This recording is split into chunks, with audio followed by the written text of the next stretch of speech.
If you didn't already know, this is Minecraft's newest update, Minecraft 1.18. It's called the Caves and Cliffs update, and as the name suggests, it's all about caves and cliffs, but it's a lot more than just that. Today, for the very first time, I tried to survive 100 days in a hardcore world on this newest Minecraft update. Here's what happened.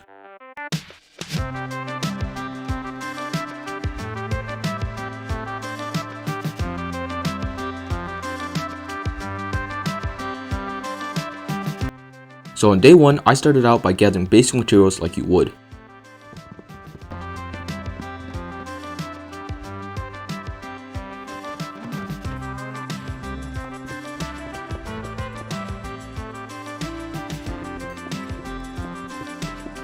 Coming into this, I already had some goals in mind.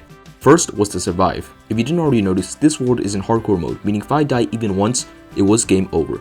Next was to establish a base of operations where I could store my items and have a little place I could call home. And finally, I wanted to defeat the Ender Dragon. Simple, right? That's what I thought too, but I was not ready for what would come next. Anyways, I spawned in near this chunk arrow looking thing and would continue walking for a little while trying to find a village. Villager trading would make progressing through the game much easier for me, so this was key. Luckily, I was able to spot a village within the first 5 minutes, and of course, I went on to block in all the villagers.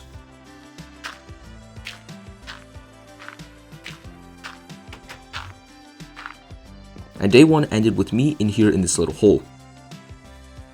On days 2 and 3, I began to start to build a little house. I would lay out the foundations and would continue working on it for a little bit later.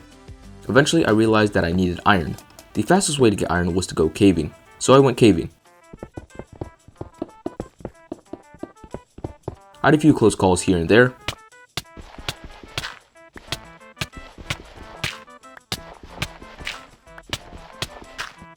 But the good thing was I was able to gather my first bit of iron.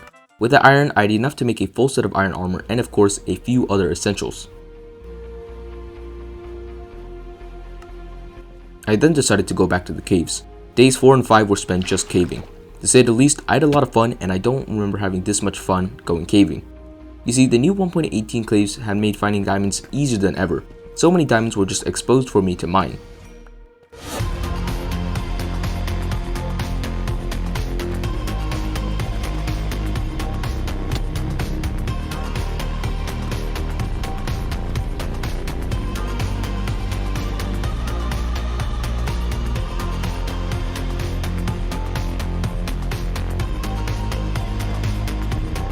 When I reached the surface again, I realized that I had collected more than half a stack of diamonds without even trying.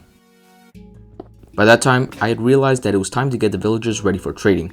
I spent days 6 to 8 getting a basic villager area set up where I would get emeralds. The great part about villager trading is that it gives you XP, so with this information I could use it as an XP source, then enchant with the XP I got from villagers. Then on days 9 to 30, I did a chunk of things all at the same time. To start off, I spent a lot of time grinding for sticks by chopping down trees. You see, Fletcher villagers will trade you 32 sticks for 1 emerald, and since this was probably the easiest way to get emeralds, I went with it. Doing this, I was able to get a ton of emeralds and then trade with librarians for important books like mending.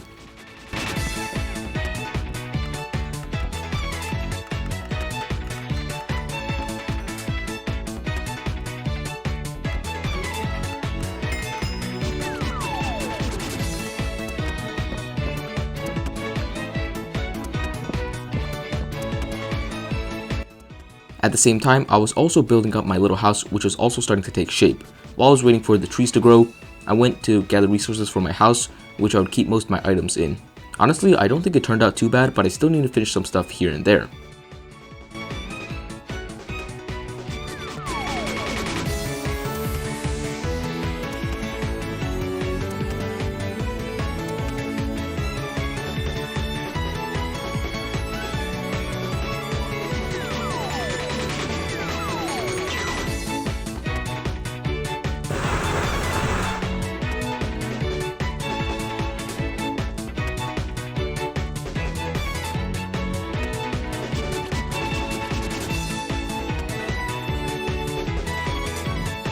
However, while gathering wood, on day 32, this happened.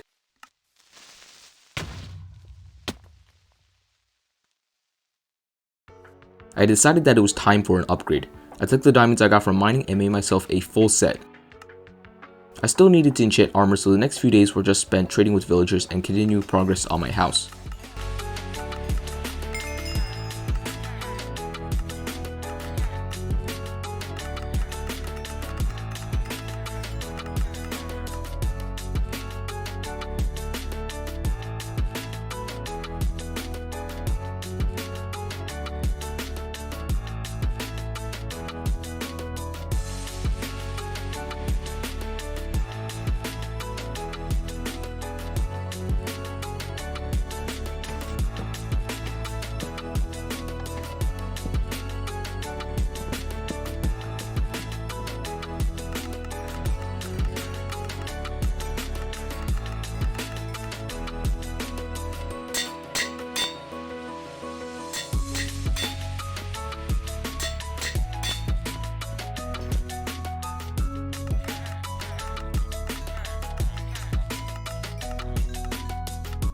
Now, before we continue, if you're enjoying what you see so far, make sure to hit the subscribe button. I'm trying to reach 1,000 subscribers by the end of this year, so if you do, it's much appreciated.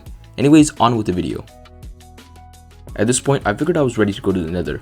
It was already almost day 50, and if I wanted to beat the dragon by day 100, I would have to go to the Nether. If you're wondering why so much time passed in between, it was just spent getting myself a full set of enchanted diamond armor, and since this was my first hardcore world, I wasn't taking any risks at all. Going to the Nether was a big step since one wrong move could mean the end for me, so I needed to be quick when entering the Nether. I wanted to go to the Nether mainly for two reasons. One was to get blaze rods, and the other was to get nether wart for brewing potions. I knew both were in the fortress, so when I entered the Nether, the search had begun. My nether spawn was absolutely terrible. I mean, look at this thing, it was like some cursed version of Skyblock, but after tinkering with the portal for some time, I finally started to explore the Nether. I decided that I would mine any quartz along the way since that would give me a good amount of XP, and I also brought some beds with me to the Nether to do a little bit of ancient debris mining, getting me 2 ancient debris. Then after exploring some more, on day 52, I finally found the Nether fortress. I would get both nether wart and some blaze rods, and with that, I returned to the overworld. Now, I technically did have all the materials to fight the dragon at this point, but there were a few last things I wanted to do before I did. One of them being, I wanted to get full netherite. The thing was, I didn't have nearly enough beds, so I had to spend some time killing sheep to get wool for beds. And once that was done, I went on a netherite mining trip.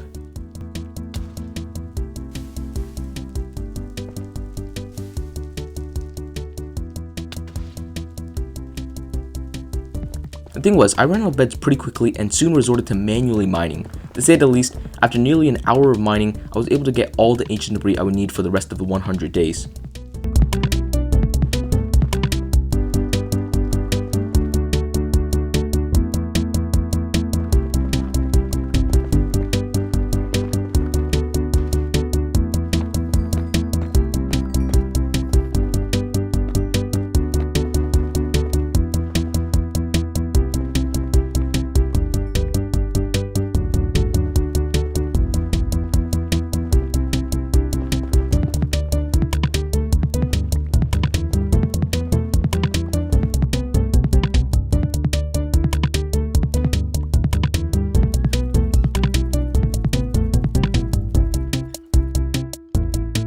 Another thing I needed to do before fighting the dragon was to finish up enchanting my weapons. I enchanted up my sword and a few other items to near max enchantments, but even after that I wasn't so confident, so I decided to go exploring for a little bit. I set out on day 72 to find a villager outpost. Eventually I found an outpost and quickly killed a villager and started a raid.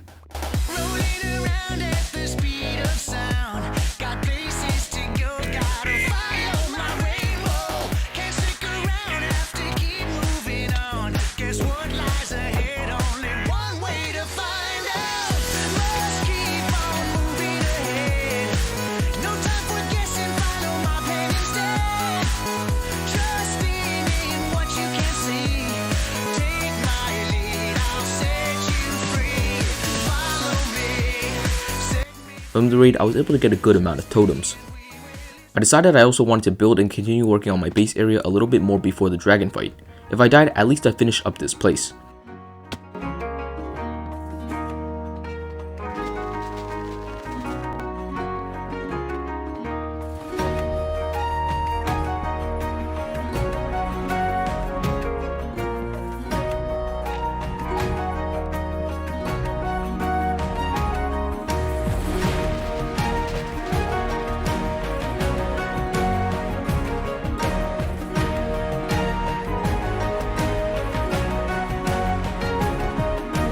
And after sprucing up the place a little bit more, I was satisfied. As an old Minecraft proverb once said, it doesn't matter if you have a mansion of diamond blocks or a dirt hut. Once you place the furnace next to the crafting table, it's a home.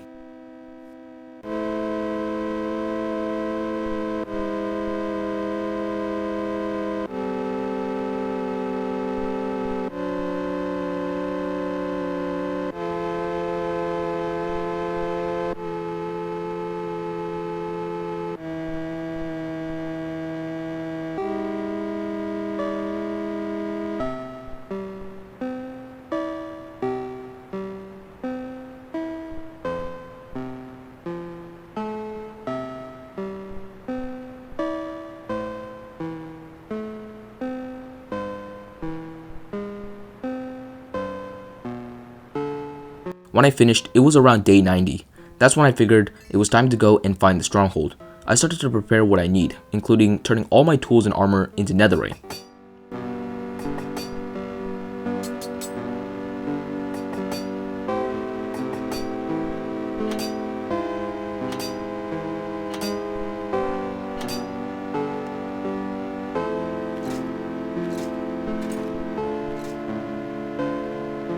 I then set out to find the stronghold.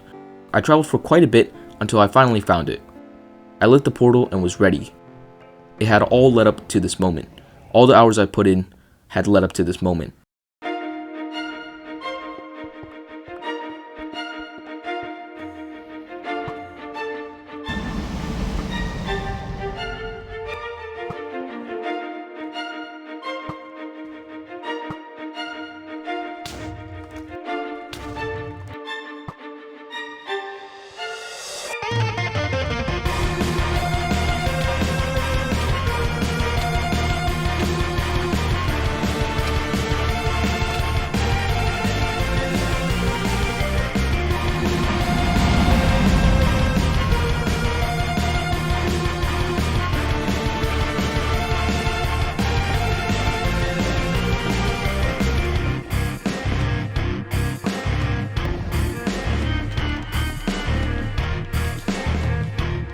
The dragon fight was a tense one, but at last I was victorious.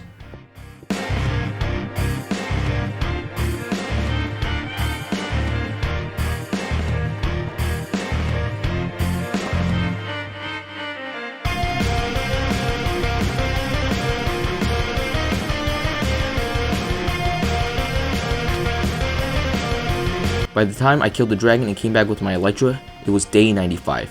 I spent the last few days in my world finishing up some things here and there, and as the sun set on day 100, the challenge was finally over. But before you click off, there's a few things I need to tell you. The world download will be included in the description for you to check out. I put all my items in the shulker box, and you can come to these coordinates to take a look around. Also, if you're wondering what's in this book, I've written a message inside, and the only way you'll find out is by downloading the world. Other than that, that's how I survived 100 days in a 1.18 hardcore world. This was a really cool video to make since this was my first ever hardcore world that I beat the dragon in. But like I said, don't forget to subscribe and let me know what you think in the comments. See ya!